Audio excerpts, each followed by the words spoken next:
வணக்கம். நான் தான் உங்கள் அக்கறையாரும் பேசுகிறேன். இன்றைக்கி ஒரு குட்டி கதை சொல்ல போகிறேன். ஒரு ஊரில் ஒரு டெய்லர் துணி தைக்கிறவர் இருந்தார். நல்லா பிரபலமாக துணி தைச்சி எல்லாருமே கொடுத்துட்ருப்பார். அப்போ ஒரு துணியை எடுத்து கத்திரிக்கோல் எடுத்து துணியை தைக்கிறதுக்காக கட் பண்ணுறாரு. அதை அவர் மகன் பார்த்துட்ருக்கார். அதை கட் பண்ணுறாரு. அந்த கத்திரிக்கோலை கட் பண்ணின உடனே அந்த கத்திரிக்கோலை காலு கீழே வச்சிடுறாரு.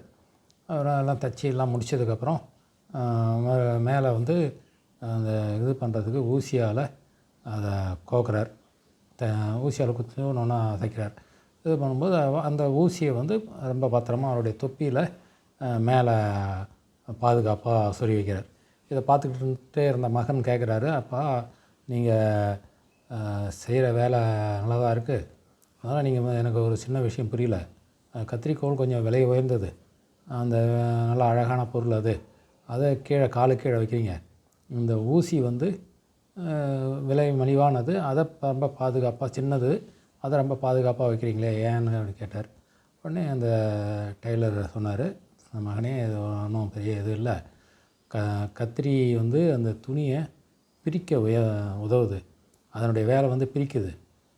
ஆனால் ஊசி நூலை அதெல்லாம் சேர்த்து இது பண்ணோம்னா பிரிந்ததை சேர்த்து வைக்குது. நம்ம செய்கிற செயல் ஒரு விஷயத்தை பிரிக்க வைக்கிறோமா இல்லை சேர்த்து வைக்கிறோமான்றது தான். இது பிரித்து வைக்கிறதுனால அந்த விலையுயர்ந்த கத்திரிக்கோளுக்கு அதனுடைய மதிப்பு ரொம்ப கம்மியாக இருக்குது. விலை குறைந்த ஊசி சேர்த்து வைக்கிறதுனால அதோடய மதிப்பு அதிகமாகுது. அதனால தான் நான் பத்திரமா பாதுகாப்பாக வச்சுருக்கேன் அப்படின்னு சொன்னார். உடனே மகன் இதாகிட்டார். அவர் சொன்ன விளக்கம் அவர் புரிஞ்சு போய் ஏற்றுக்கிட்டார். என்னென்ன தெரியுதுன்னா, எப்பயுமே வாழ்க்கையில் யாரையும் பிரிக்கிறதுக்கு முயற்சி பண்ணக்கூடாது. முடிஞ்சால் சேர்த்து வைக்கிறதுக்கு முயற்சி பண்ணுமே தவிர பிரித்து வைக்கக்கூடாது என்பது தான் அந்த கருத்து இருக்கும். நன்றி, வணக்கம்.